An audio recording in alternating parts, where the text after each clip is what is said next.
မင်္ဂလာပါရှင်ကျမဒီနေ့ပြောပြမယ်အကြောင်းအရာလေးကတော့အလွန်တန်ဖိုးရှိတဲ့ဈေးရောင်းလေးဖြစ်ပါတယ်ရှင်ဒီအချက်တွေကဟောင်းနှွမ်းနေပြီလို့တင်ထင်ချင်းထင်ပါလိမ့်မယ်ဒါပေမဲ့လက်တွေ့မှာအလွန်မှပဲအသုံးဝင်ပါတယ်ဆိုင်နေရကောင်းခြင်းဟာဆိုင်ကြီးတာငယ်တာထက်ပိုအရေးကြီးတယ်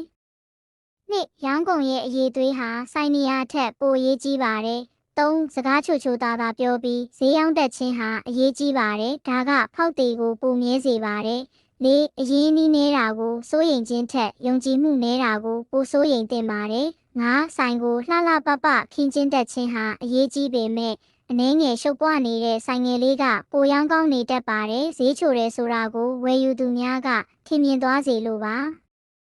6ဝယ်သူကိုတောက်လျှောက်လိုက်ကက်နေတာမျိုးမဝယ်မချင်းတိုက်တွန်းနေတာမျိုးကိုရှောင်ကျင်ပါ9ပတ်စံနည်းနည်းပဲသုံးနိုင်တဲ့သူကိုလည်းပတ်စံများများသုံးနိုင်တဲ့သူလိုပဲမြင့်မြတ်တဆက်ဆံပါ10ငွေလဲပတ်မှုမြန်ဆန်ပါစေ9ဝယ်သူရဲ့ရှေ့မှာဆိုင်ဝန်ထမ်းတွေကိုဆဲဆိုအပြစ်တင်ခြင်းဟာဝယ်သူကိုမောင်းထုတ်သလိုဖြစ်တတ်တယ်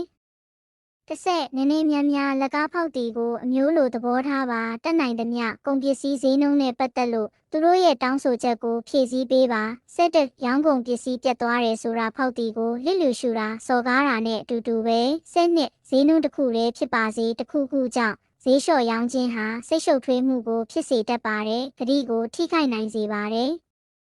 73ဘသူကိုမှအတင်းရောင်းချခြင်းမပြုပါနဲ့ဝယ်သူကြိုက်တဲ့ပစ္စည်းဟာဝယ်သူအကျိုးရှိစေတဲ့ပစ္စည်းလည်းဖြစ်ပါစေ74တန်ဖိုးနေတာများတာမလိုပါလက်ဆောင်ကိုလူတိုင်းနှစ်သက်တတ်ကြပါတယ်75ကလေးများဟာကျေးဇူးရှင်ပါဝယ်သူများကကလေးကိုခေါ်ဆောင်လာတာပဲဖြစ်ဖြစ်ကလေးဈေးလာဝယ်တာပဲဖြစ်ဖြစ်အထူးဂရုစိုက်ပေးပါကလေးကိုလွတ်တာတောင်ဖြစ်ကတတ်ဆန်းမလုပ်ဘူးဆိုတာသိပါစေ